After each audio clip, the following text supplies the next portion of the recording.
Voter, প্রত্যেকটা voter তার অধিকারটা ফিরে পাওয়া, ভোটের অধিকারটা পাওয়া, এইটা বড় গুরুত্বপূর্ণ বিষয়। আমরা তো এটার জন্য লড়াই করেছি, তাই বিজয় তো কারণ করে এমনিও আসবে, এমনিও আসবে না, এটা নিয়ে বড় মাথা ব্যথা।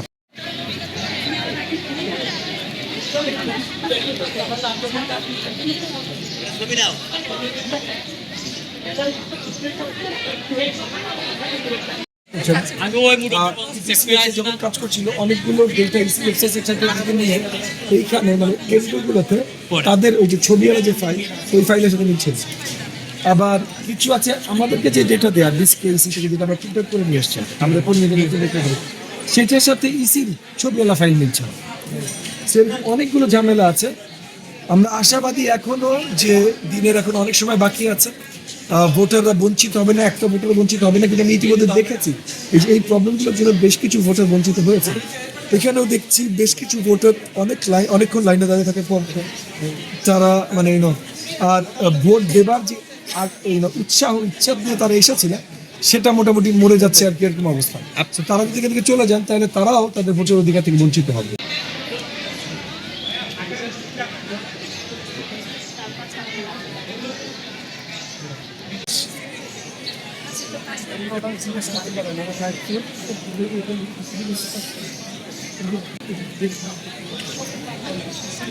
আপনি যে অভিযোগগুলো করলেন নির্বাচন কমিশনে অভিযোগগুলো করেছেন কিনা লিখিত বা তাদের? না, আমরা রিটার্নিং অফিসারকে জানিয়েছি এবং অনেকগুলো আপনাদের প্রেস লাইভ ছিল যখন জানাচ্ছিলাম।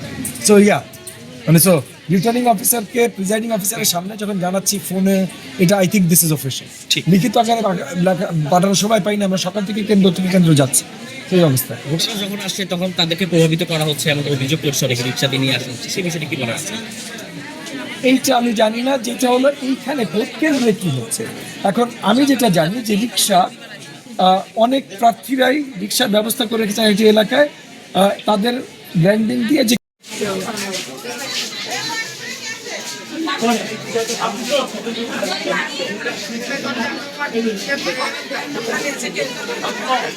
মাথাল মার্কায় একটা রিক্সা থাকে, কিন্তু যে কোনো ভোটের ওই রিক্সায় উঠে যেতে পারে।